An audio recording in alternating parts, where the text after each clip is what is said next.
Every church needs leaders. Pastors, priests, or reverends who will teach their congregation gospel truths, organize service events, and mentor people one-on-one who want to grow closer to God. These leaders are often seen as the holiest, godliest people of their churches, role models of the faith. But that perception doesn't always hold. Today is a former pastor was sentenced to up to 14 years in prison. And the man arrested for shooting an off-duty deputy Monday night in Harbor City is a local pastor. Family says Hobart used his title as pastor to manipulate the victim. Too often, spiritual leaders we look up to end up making horrific decisions that destroys their reputation. Even worse, their efforts to cover up the scandal invalidate any sense of trust they would have had otherwise. The effects of their sin are felt throughout the congregation.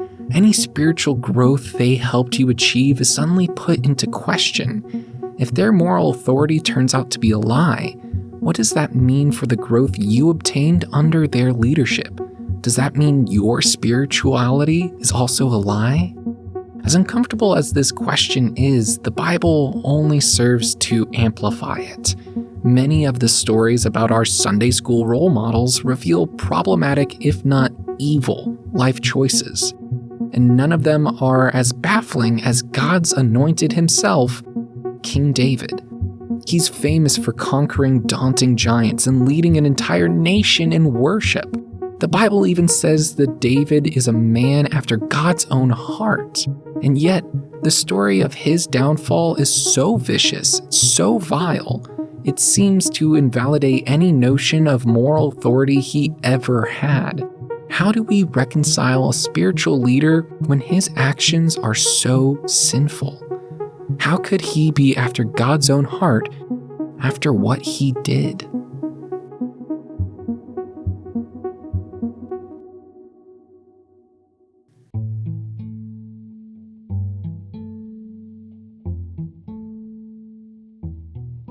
David's downfall is recounted in 2 Samuel chapter 11. After many successful conquests on the front lines of war, David decides not to go to the battlefield, instead lounging in his royal home.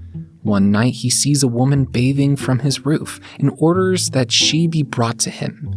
He doesn't care that she's married to a soldier who's fighting in battles David should be leading. No, David just wants to take her for himself. Eventually, David finds out that the woman, Bathsheba, is pregnant. Soon everyone will know that David committed adultery and his reputation as God's faithful leader will be tarnished. So he tries to cover it up. He orders Bathsheba's husband back from the war and tells him to spend the night with his wife. The soldier, Uriah, refuses to go home while his battle brothers are still at war. Even after David forces him to get drunk, Uriah still refuses to enter his home and see his wife. Eventually, David does the unthinkable to save his own reputation and commands by letter that Uriah be left to die on the battlefield alone. David made sure Uriah didn't tell anyone about his secret by taking his life. The chapters that follow make it clear that David's life was full of consequences for these terrible decisions. But those aren't the stories we regularly talk about today. When we think of David, we shove this problematic portrait aside in favor of the godly harp player, the boy who fought Goliath, and the king faithful to his God. We don't want our Bible story hero to look like our real-world villains. But the unavoidable truth is that David is far from the exception in our faith communities. But when a church leader has a lap in moral judgment, we can't ignore it like we can with our biblical role models. Instead, they become a poison that sullies everything they've touched. People walk away from the faith because of scandals of those they once looked up to for guidance. Yet the Bible goes out of its way to spotlight those very kinds of religious leaders. What does it want us to do with morally compromised leaders like David? How could we move forward in our faith after someone like that breaks our trust? And is there anything we can do in our church communities to prevent these situations from ever happening?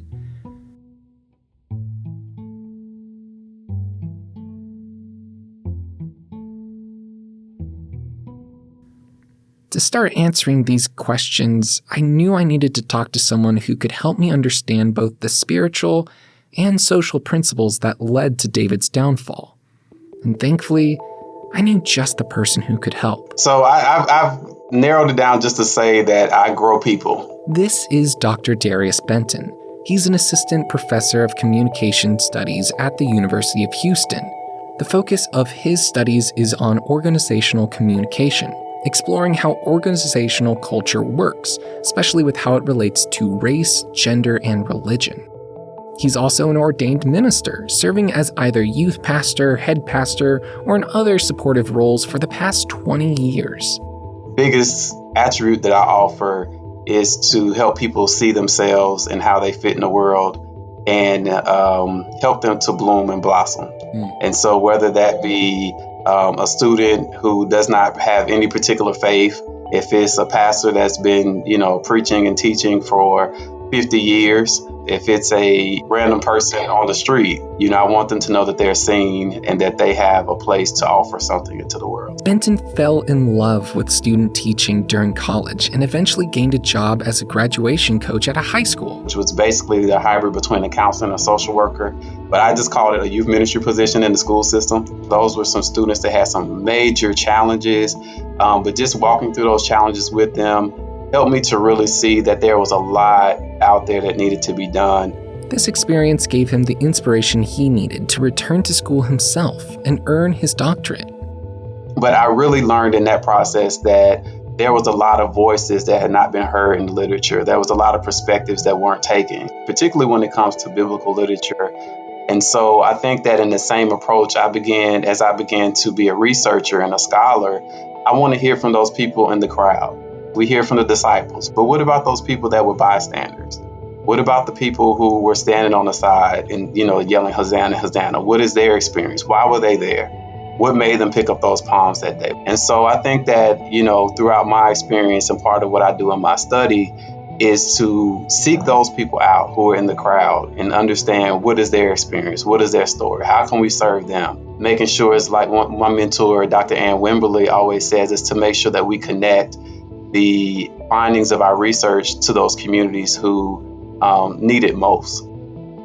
Around the time that Dr. Benton was finishing his program, news was coming out about several notable church leaders and their massive moral failures. One of these congregations was the one Dr. Benton was a part of. The sin of one of his spiritual leaders was broadcast to the whole world, and the spiritual life of his peers was what was impacted most. He saw how devastating situations like these could be for the entire congregation firsthand. He knew he needed to use his studies to help the people that were hurting in his community. I think part of it was me trying to process all of that, but then also wondering and asking those questions, sitting in that tension of what does it mean for a person to be a leader, be a religious leader, to sacrifice so much of their lives, to make such a great impact for people, to change neighborhoods, to change cities, to change states, to change individual lives. And in their moment of humanity, all of a sudden that doesn't mean anything anymore. As he searched for answers, he discovered that no one in social sciences had even asked his same questions.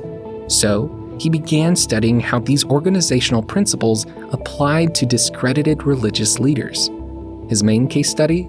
King David, in 2 Samuel chapter 11. And I was glad that my university offered us the opportunity to, search this text and connect it with some theories and ideas that were already existing. And so I really hope that at some point others will, take this as a starting point to do their own investigations and conversations about, what does it look like when religious leaders, political leaders, or other, public-facing officials have this moment of humanity, and does that disqualify them for leadership?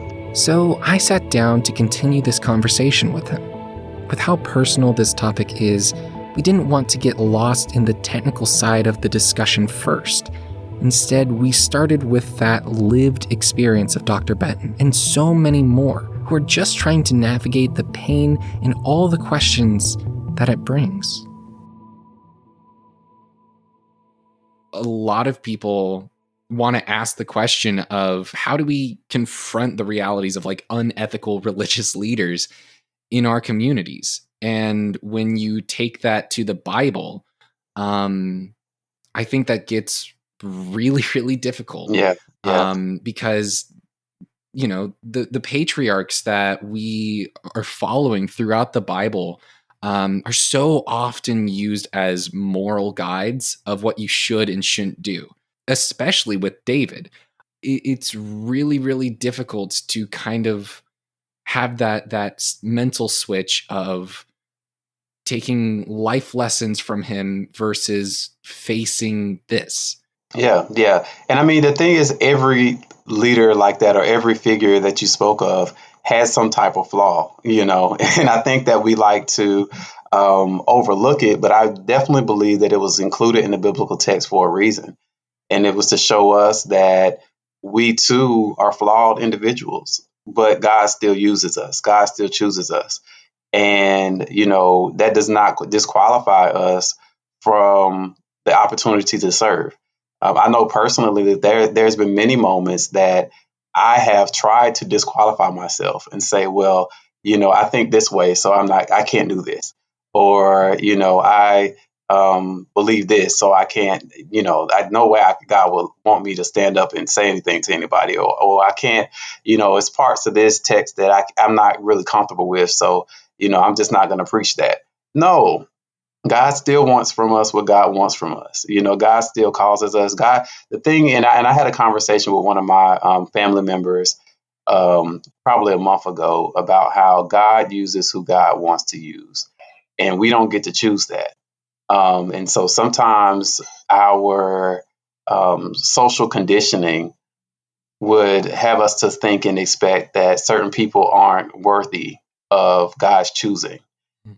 But are any of us really worthy of God's choosing? And I think that's where grace comes in. And that's what makes it so sweet is that even if we're not a pastor, even if we don't lead a mega church, even if we're not a preacher, I can be a child in my third grade classroom and God can use me.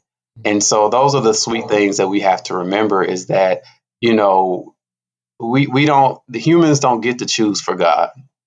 you know, but God has chosen all of us to do something in some way. And I think that that's the beauty in those stories is just to see that, even as David got into this point of where, he had a moment of humanity and he used what was at his hand and what he had access to get what he wanted. Even if it was not a good decision for the organization that he served, for the kingdom, he did what he wanted and he got what he wanted. But there was a string of consequences that he had to cover up in order to preserve his image because he had grown to a place where everybody looked at him as being almost perfect. And once you get to that place, I think another leadership thing that people experienced is that fear of what happens when people realize I'm not perfect, particularly religious leaders, because we have fallen into this perception. And sometimes we say that the people do it to us, but we buy into it as well as where we have to be perfect.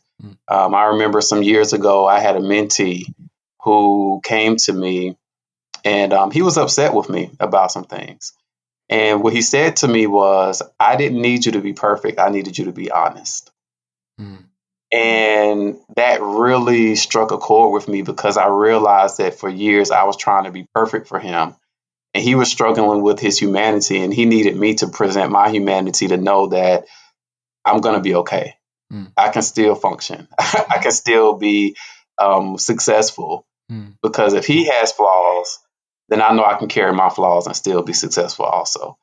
But I don't think in religious spaces we've allowed that, even even in our own selves, and I think that even, and this may be a tangent, but, we've seen the suicide rates of religious leaders and Christian pastors increase over the last decade. And a lot of that, I believe, might point to, and I don't have any data to support it, but a lot of that may point to the idea of me not being as perfect as the picture I've created. And how do I deal with that internally? And I don't have anybody to share my humanity and my realness with. And so it's like an internal collapse, I would imagine. Yeah. Can't even stand to present themselves. And I was like, if anybody ever finds out who I really am, Mm. then I'm going to be done.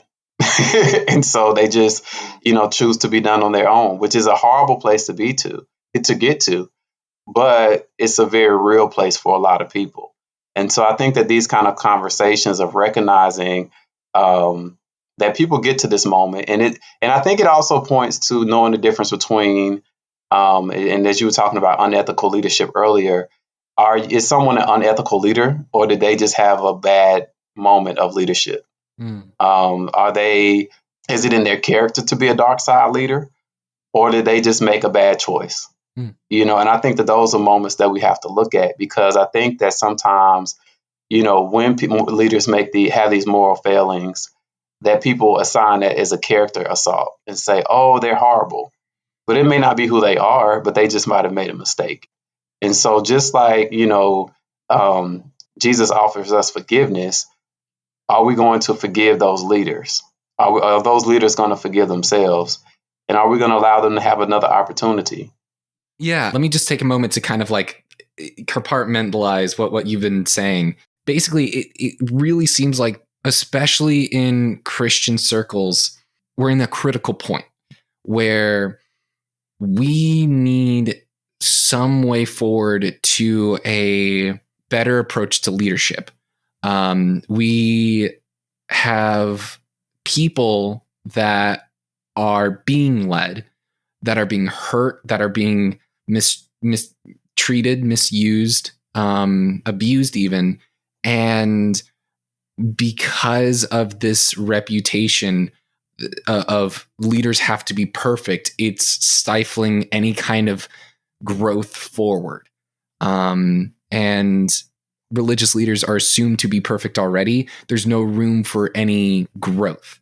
And any idea of, hey, we can be leading better can even be seen as an attack, especially when it comes to more serious issues of character. Then it's also very important for leaders, for themselves, to have that opportunity to recognize when they are failing, when they need help, and to be able to have that room to admit, hey, I'm not perfect, but rather I need help myself to make sure that I'm leading well, that I'm honoring well. Like, it comes down to the question of not only how do we confront immoral religious leaders, but how can we help move forward from that? How can we possibly forgive that?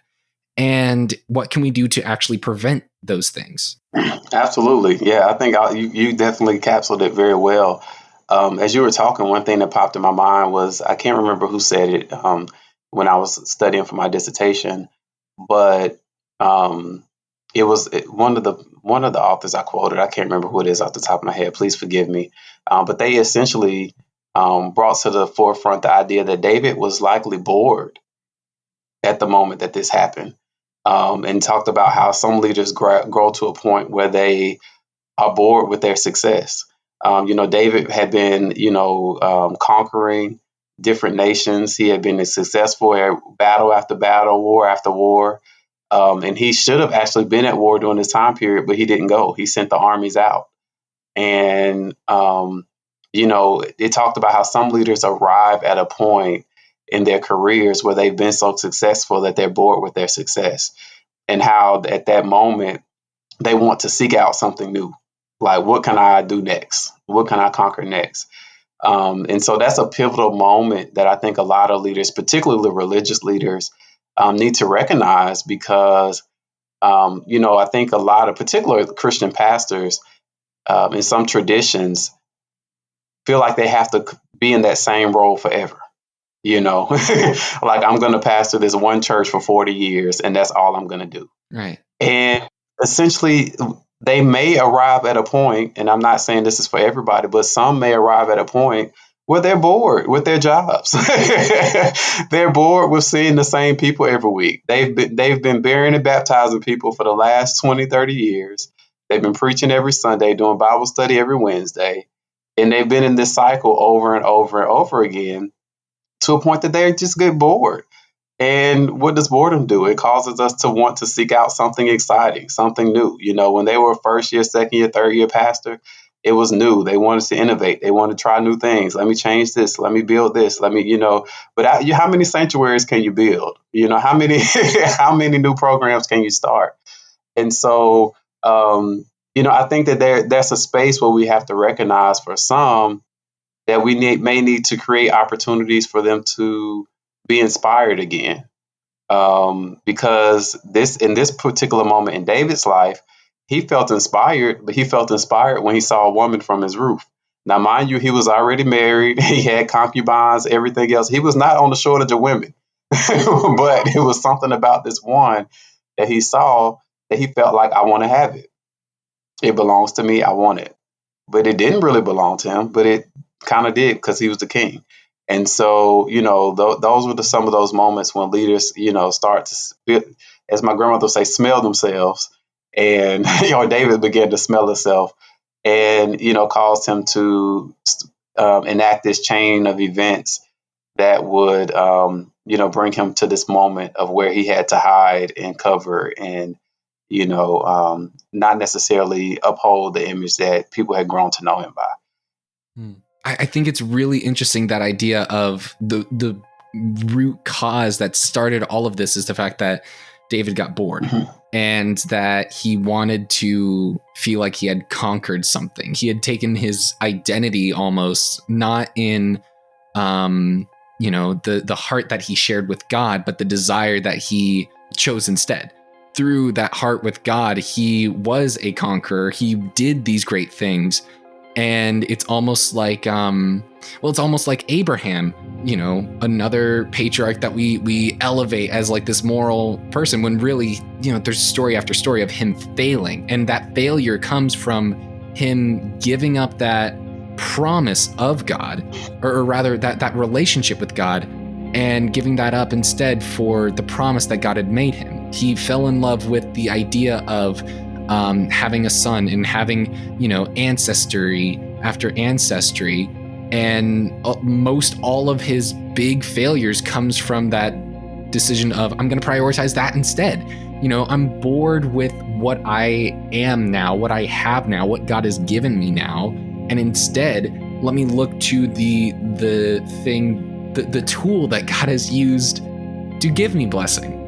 And it's just really interesting how in a lot of these quote unquote role models in the Bible, that's the central theme is, they aren't special. They aren't fantastic people.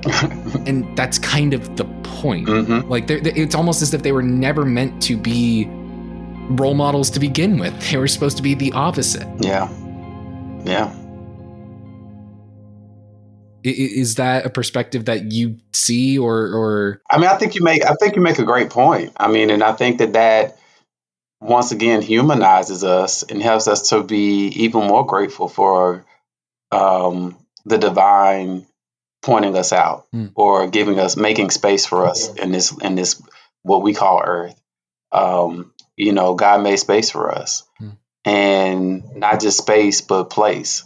And recognizing that, we all are flawed. But in that, there's still an assignment for us. David's assignment was to be a psalmist, a king, a priest.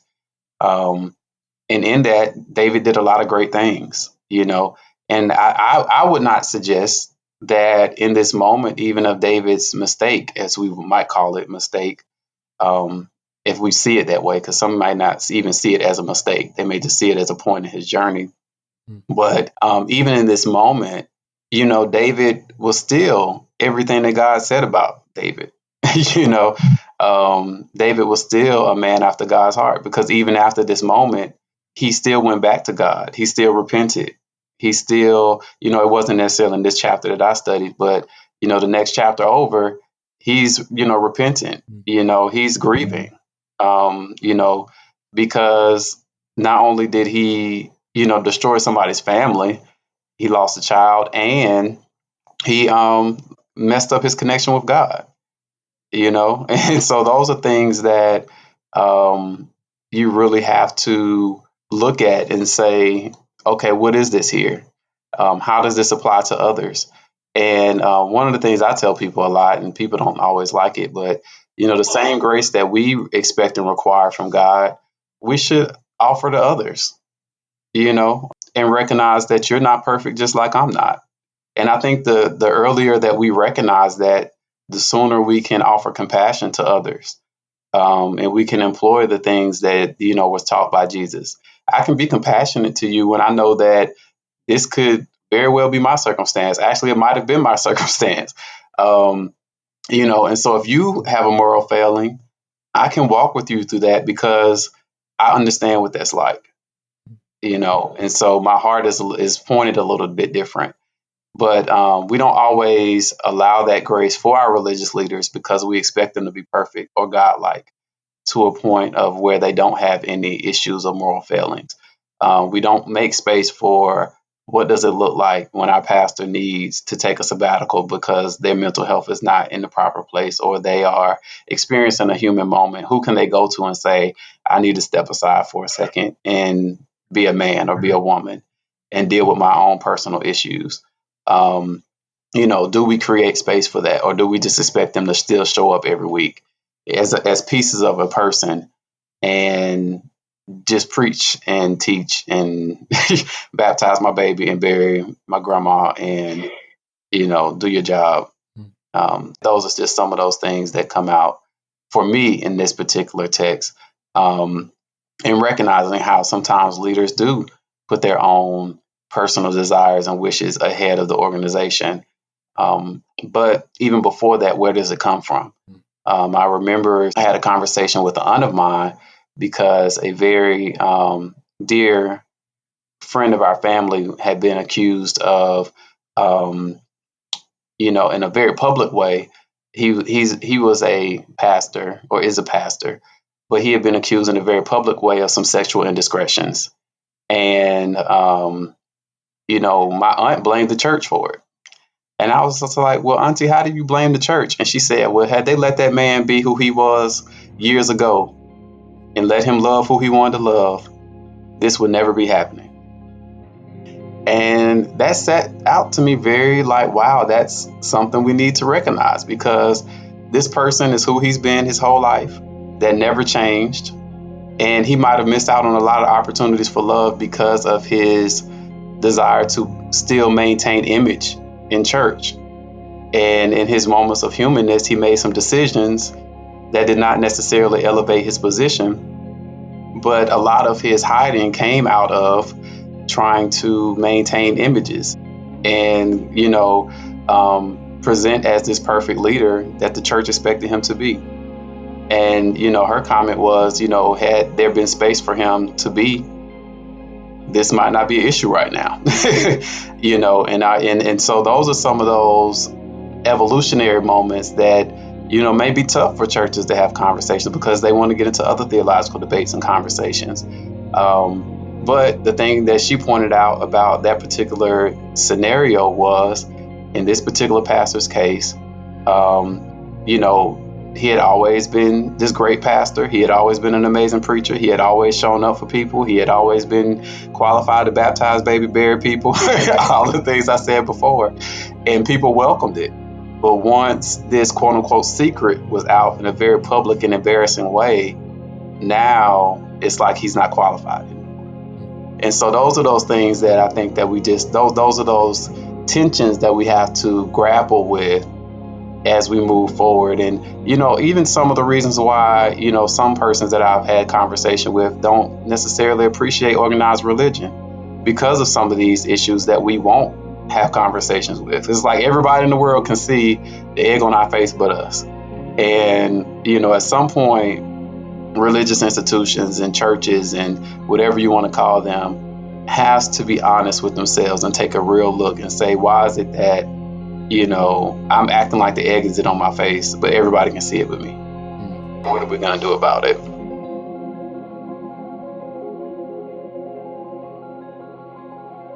We've covered a lot of ground so far, so let's take a moment to breathe. In a minute, we'll look at an academic turn Dr. Benton mentioned earlier and see how that can help us better understand and respond to David's story. After that, we'll explore some next steps on how to address and prevent these kinds of situations in our own communities. We'll be right back.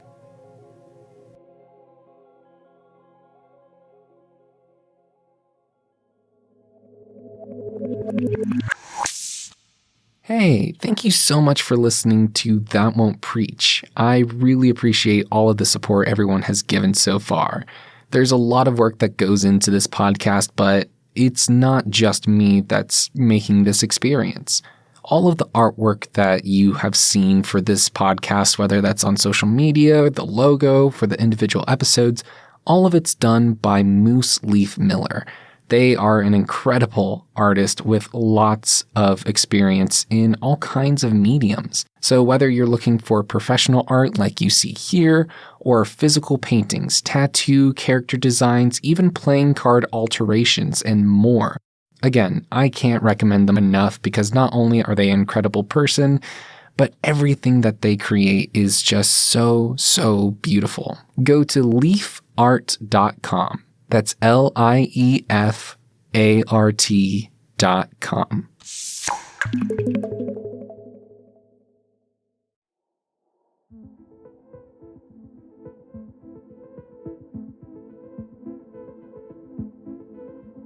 So far, we've diagnosed some key structural issues that will help us understand David's story and to stop our leaders today from falling into similar failures. First, we discussed how our expectations of who our leaders should be often get in the way of them expressing who they actually are. If we're not careful, leaders can end up feeling like they have to be perfect and forcing their imperfections down within themselves rather than taking the chance to address them. When they continue to be suppressed, those flaws only continue to fester and grow until they finally burst. Next, it's important for us to recognize that they are stewards of a power borrowed by God, and that their authority is not their own. When we fall in love with something God has promised to give us more than God Himself, it always ends in disaster for everyone involved. That is especially true for leaders. Finally, it's important for us to acknowledge just how miraculously merciful God is with us. With how easily corruptible and dysfunctional we can be, it's baffling He makes time for us at all. When Christians are able to actually treat each other as though that's actually true, that's when we can move past hypocrisy and into the grace of God. While that may all sound nice, this is still real life we have to deal with here. How can we actually apply any of that when we're just trying to cope with those painful experiences? How can we learn from these biblical figures when they stray so far from God? And how do we stop this destructive cycle from repeating? To answer that, we need to make a few clarifications and explore what it means to be a dark side leader. And like I said earlier, I think that we also have to, judge fairly, because there's some people that are just horrible people. Right. But those aren't the ones that we're talking about in this particular situation.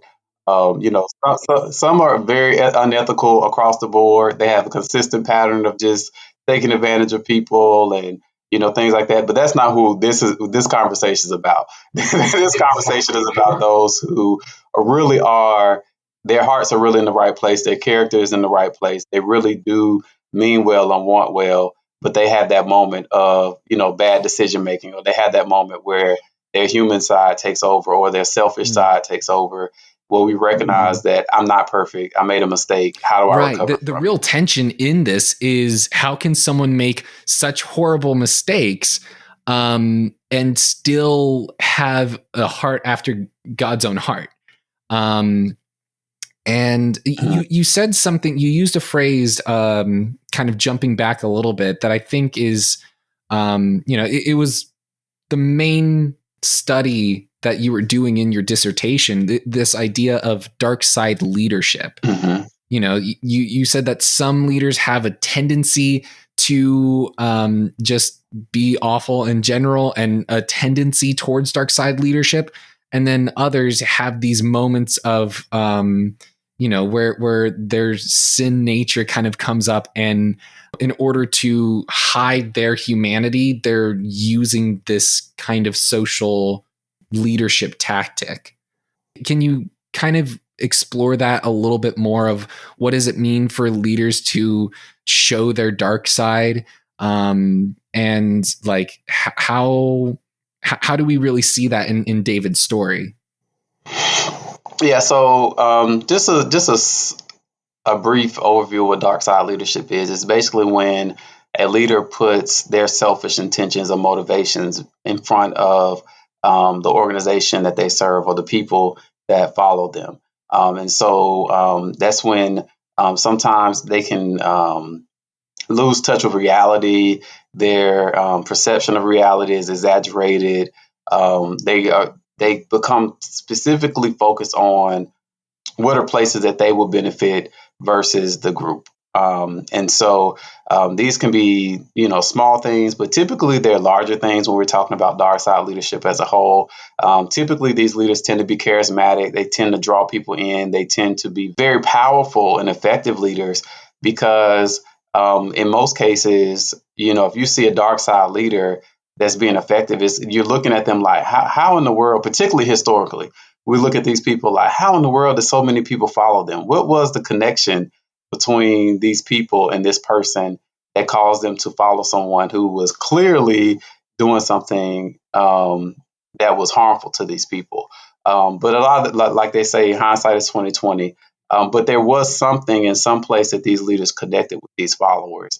Now, typically, these are large movements. These can be major figures.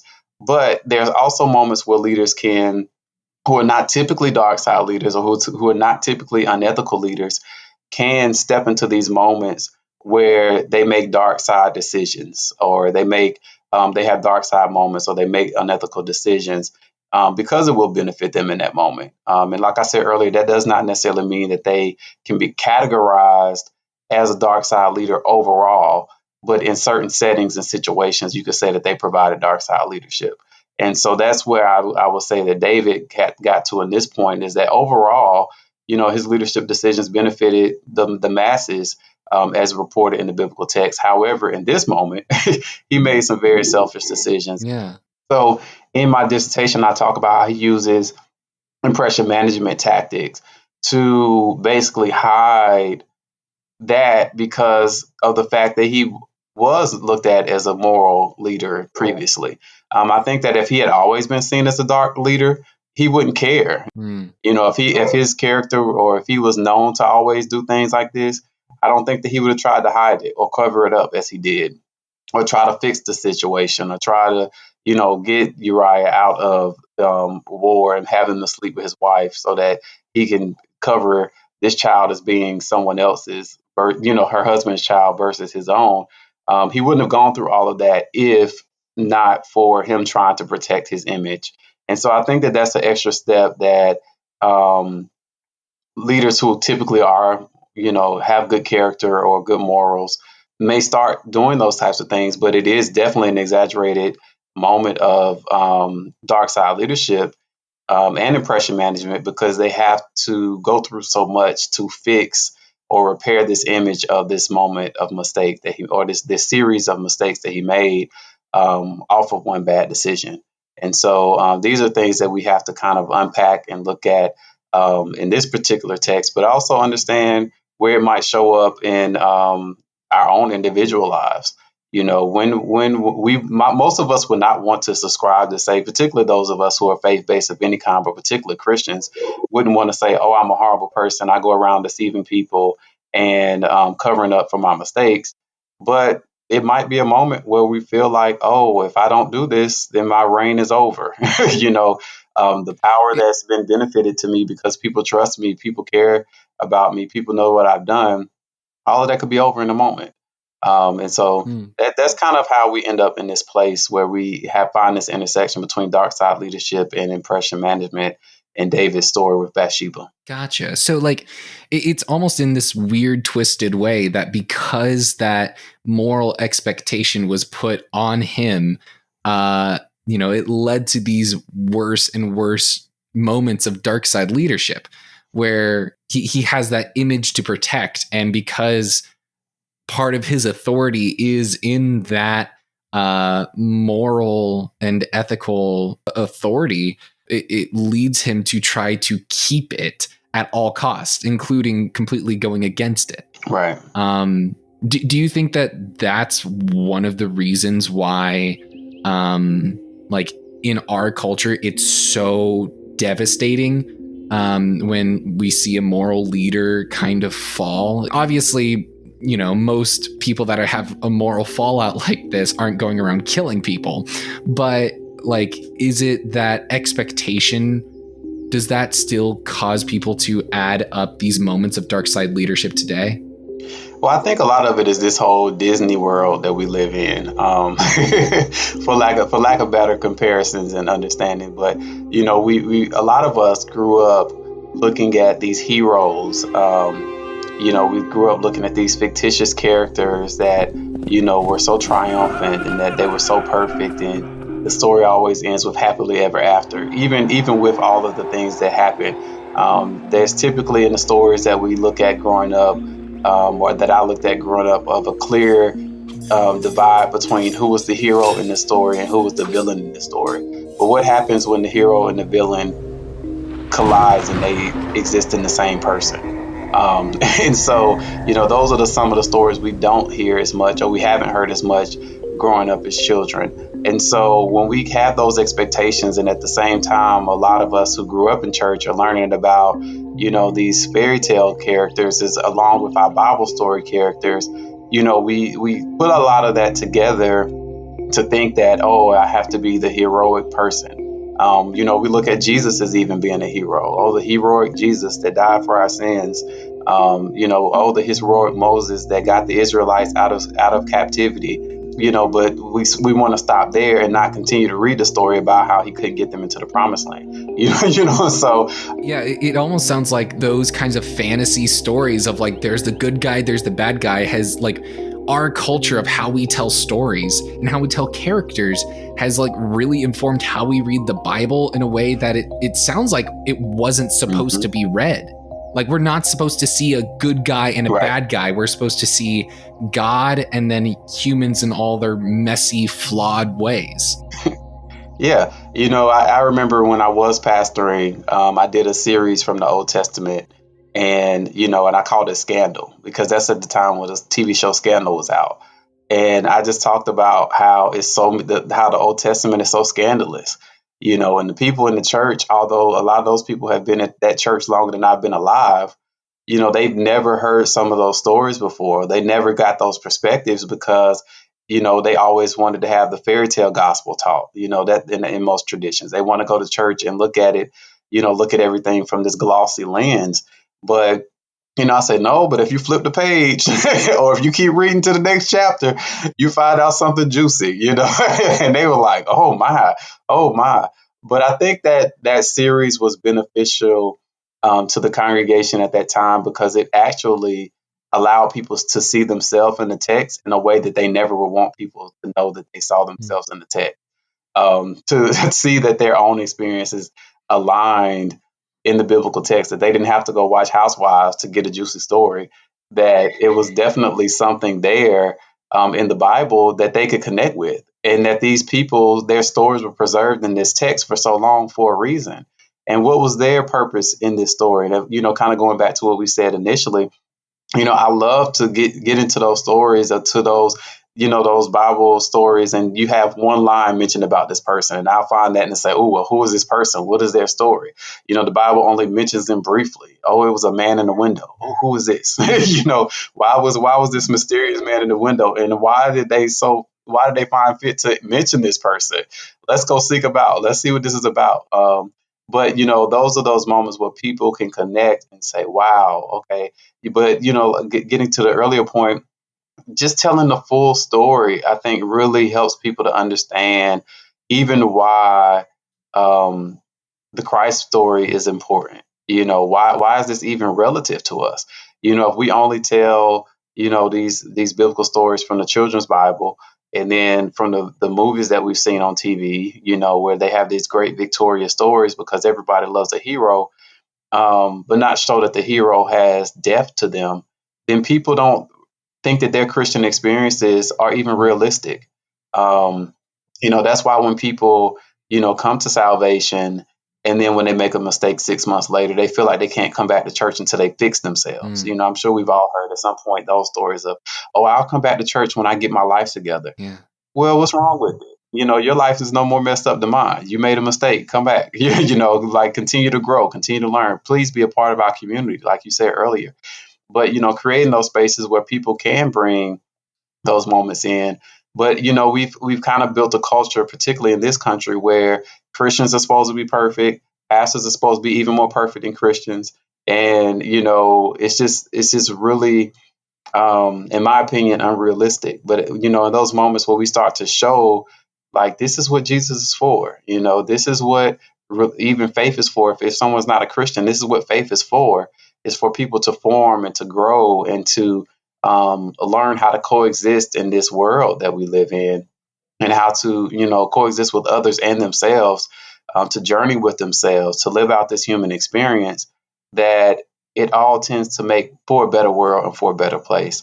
But as we continue to create and stand in these conflicts with ourselves, with others, to not even acknowledge them, to use avoidance tactics in our own interpersonal, intrapersonal struggles, it doesn't necessarily benefit us, but like I said earlier, if we just flip the page, we can just see that there's so much more to these moments, in the text as well as in our own personal experiences. My heart always goes back to youth ministry because that's where I started.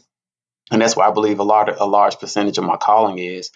I would probably have them to sit down and write out or act out alternative ways that this story could have ended. What are alternatives to David's story in this chapter? What are different things that could have been done? Would they do it the same way? Would they change something? About how he responded? Would they change his decision from the beginning? Would they change the outcome? How would they navigate or change the story, and why? So those I think those kind of activities would allow us, even as adults, if we kind of went through those type of activities in ourselves, it would help us to prepare for when we encounter those moments in our own lives. Yeah.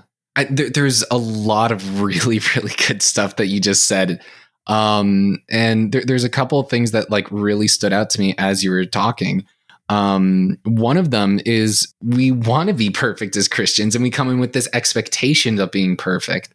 My dad's a pastor, and oh, so you're a PK, so you really got it. I'm sorry. Oh yeah, no, I'm a PK. I didn't mean to interrupt you, but I was like, wow, as a PK, that's a whole different conversation, different episode. Oh yeah, but go ahead.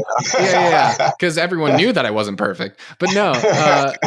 No, but like, in those conversations, like he would talk with like a new believer and they were just like, man, I don't think I'm a Christian anymore. And my dad would be like, what, why, what happened? And they were just like, well, I'd given up drinking and I'd given up this or that when I became a Christian.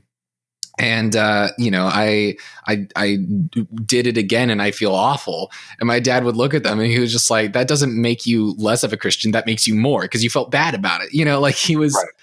Right. His whole point was just like, listen, like this kind of perfection, that's not possible. And that is extremely toxic to try to acquire, because that's not how we were made. Right. The hero of the Bible is not Abraham or David or Moses. It's God. And even the biblical portrayal of God himself is very complex. There's a lot of stories about God that are really uncomfortable and are part of the reasons why this podcast exists in the first place. Like you get 3 pages in and, the story of the flood just completely seems to contradict everything that like I thought you said it was good. Why are you messing it up already? Yeah, we just got here. Like you're giving up already, and then like and so it's just like but again, I think that element of the Bible is making room for us to realize that our perception of, that fantasy fairy tale kind of idea of hero versus villain is never quite true. It's always more complex than that, and the Bible is embracing that. These stories of these characters that we have made heroes doing awful things, that is not a problem. That is a very intentional decision that the Bible has made, to recognize people are complex, and it's making room for exactly what we need in the church today. This honesty, this recognition of imperfection, and of sin still existing. It's that what Paul talks about when he talks about things being already here, but not yet. We have the Holy Spirit, but we still sin. And the question of the moment of failure in our lives doesn't negate our faith. In fact, it if anything, it proves it, because it proves the need and the reality of Jesus, came to earth specifically for that moment in your life. And then there was the other thing that really stood out to me is, as I'm thinking about this story, you mentioned, David repenting in the next chapter, but the reason why he's brought to that moment is because of a prophet coming to him and acknowledging his imperfection and calling him out on his imperfection, strongly, but in love, in a way that isn't condemning in the sense of punishing, but rather of one trying to help David actually see the cycle that he's become in, that dark side cycle that he's stuck in. And that prophet is helping him reconnect with the heart that God gave him. And I don't know, it reminds me of what we said before of, in our churches, we need to create an environment where leaders are not seen as any more superior than their followers. Rather, we're all following Jesus, and those places of leadership need to be places of humility first, more than anything else. Absolutely.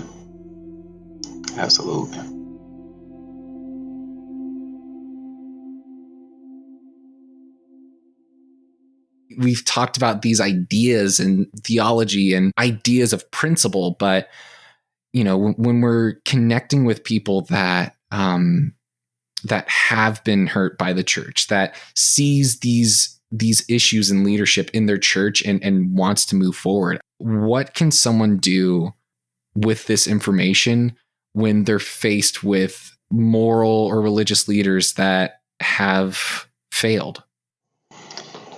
Wow, that's a good question. So, as I led in earlier, I did experience a similar occasion.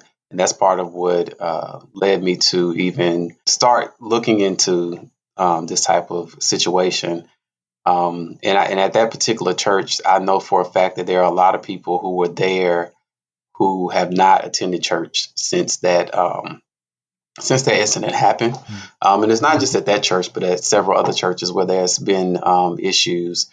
And like you said, it is a moment of church hurt because people are disappointed.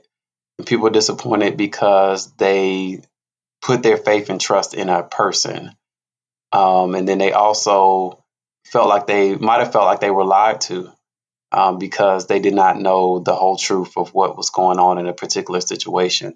And so I think the first thing to do is just acknowledge that is real, that's a real feeling, that it is associated with a person, as maybe even an organization or a church, and to just be honest with that first and foremost. But also to learn how to separate that from faith.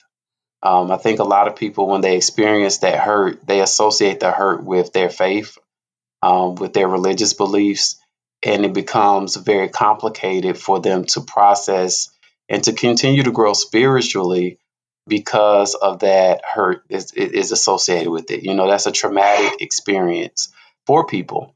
And so when people go through something like that, it definitely would have to be a process. They have to acknowledge it. They have to see where there is room for advancement. Understand how that differs from their faith, and then they have to make a decision if they can get to that point to pursue their faith in a new way, to recognize that humanity in themselves. I don't think it bothered me much at first because I was mature enough to say, and also having been in ministry myself, I was like, well, this person supported me through my mess. I'm gonna support them through theirs. Let's keep it Let's keep it moving. Like we got choir rehearsal next week. Y'all gonna be there. Let's go. So for me, it really was a thing of like, oops, okay, dust it off and move forward. But I was more so critical probably at that time around the way that the ministry handled some of the communication aspect of it, the way that, I didn't think that the ministry was as forthright when it came to the youth ministry and dealing with some of those situations in children's ministry. Because you have to, when you have moments when you're dealing with kids and young people, you have to approach that very sensitively. And I don't think that, in my personal opinion, those dynamics were handled well. And so, I was looking at it more so from a probably organizational communication perspective, even before I was even degreed in it, to, just about, okay, these are issues that could have been handled differently. These are communications that should have been dealt with a little bit better in these particular regards. But personally, I was like, I know I recognize that I wouldn't have been who I was, or I wouldn't have, um, made some of the strides in my personal life as well as my spiritual life had it not been for the leadership of that person. And so, I offered them the same grace that I would have wanted. And that was not appreciated by some. I definitely lost some friendships. And so, that were external to church. So I think that that's a bigger picture that plays into it.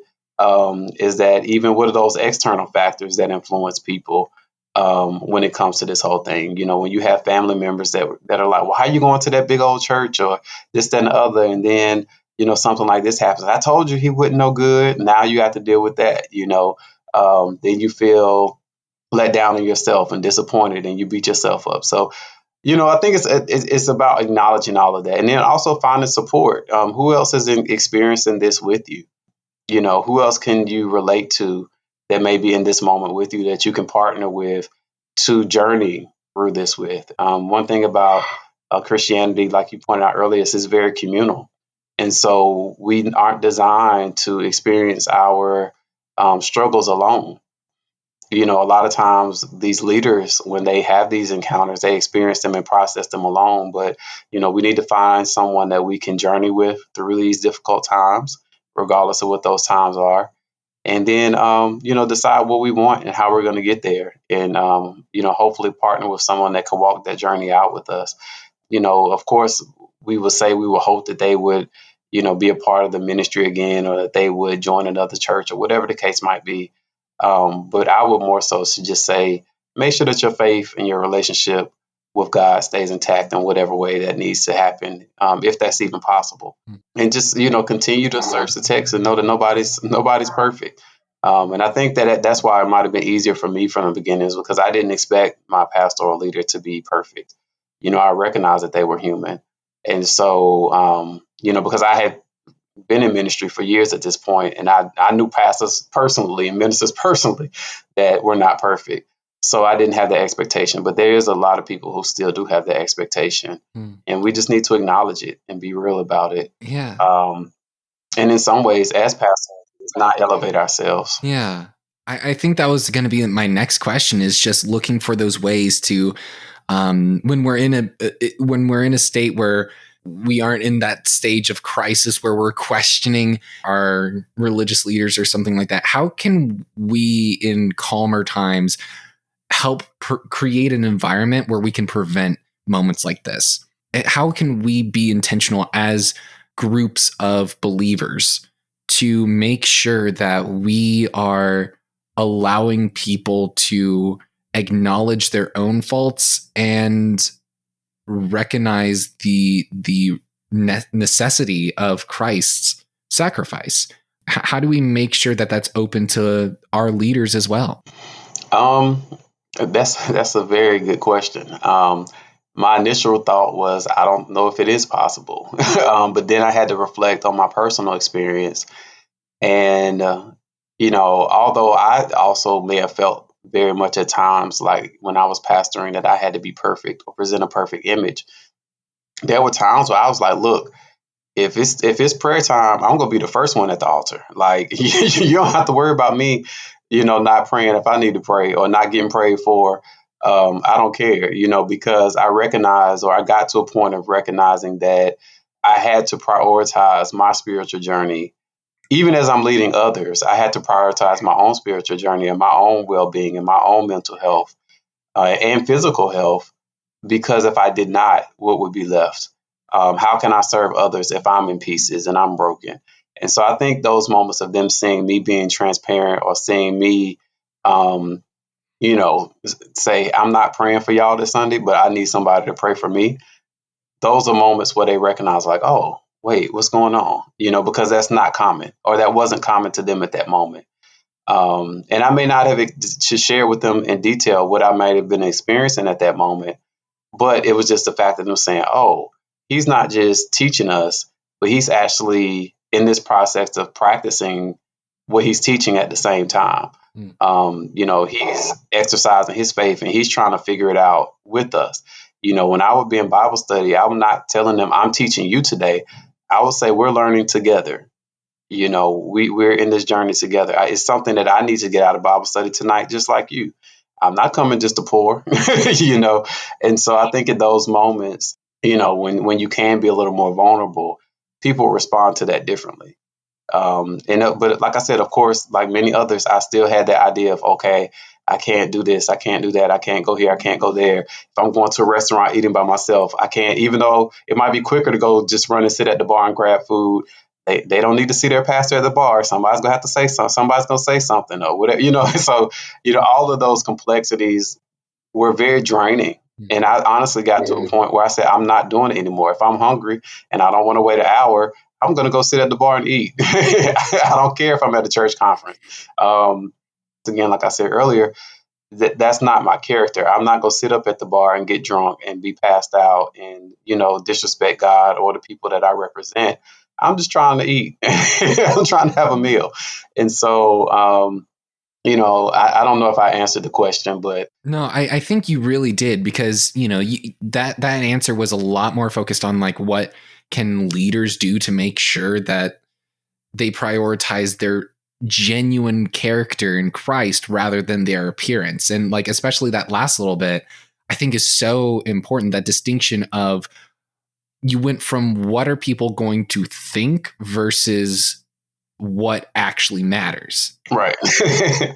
Your character and you're comfortable enough in your character that if someone was to say, oh no, like I saw him at the bar getting hammered, your character enough that impression doesn't threaten you. And I think that is a really important distinction. And then Right. when it comes to people just in general, I think you also answered that as well. It's a difficult process to be able to come to terms with people that we look up to not being perfect. I think a lot of people had that experience with their parents, where there's a moment as you get older where you go from thinking of them just as like mom and dad or whoever, and you see your guardians as just genuine people that were a lot of times making it up as they went while they were raising you. There's mistakes in that, and sometimes those mistakes hurt and stay with people forever. And the question is, how do we approach that? What do we do with that? It's something that needs to be wrestled with, but something that can be wrestled with too. And I think just acknowledging that and making sure that we're aware of that is crucial. I think you summarized that very well. If we're going to change or heal our church environments, this conversation can't stop here in this podcast. This conversation is one we need to continue with the Christians around us. It's only when we act in unity that we'll be able to make any kind of positive or lasting change. If you are interested in learning more about how modern social sciences apply to King David, we've got a link to Dr. Benton's work down in the episode description. It was a thorough but surprisingly approachable resource as I tried to wrap my head around these concepts, so it is absolutely worth reading for yourself. But Dr. Benton has worked on a lot of other super awesome pieces that are worth checking out too. As you were talking earlier, I thought about a paper I did on Eric Killmonger from Black Panther some years ago, because I was offended that they called him a villain. I didn't see him as a villain when I watched the movie. And so I looked at, is he a hero or a villain, and kind of unpacking his story a little bit more. I've also, with some good colleagues of mine, done some articles on impression management dealing with race and gender. I've also done a project recently looking at the experiences of educators during the desegregation era in the United States. So I interviewed some African-American educators, and that was a joy. And that chapter is actually in a book called Critical Race Studies Across the Disciplines. And I shared lessons that I learned from them from those interviews, and I'm actually in the process now of building that out into a book project. Thank you so much, Dr. Benton, for coming on the show, and thank you for listening to That Won't Preach. I hope this podcast is able to help open doorways for new conversations that can help grow your faith. If you liked this episode, please rate the show in your podcast player and leave us a review to let us know your thoughts. Next month, we'll be flipping back to the very first chapters of the Bible to get a better image of why God created us in the first place. Until then, keep asking questions, and God bless.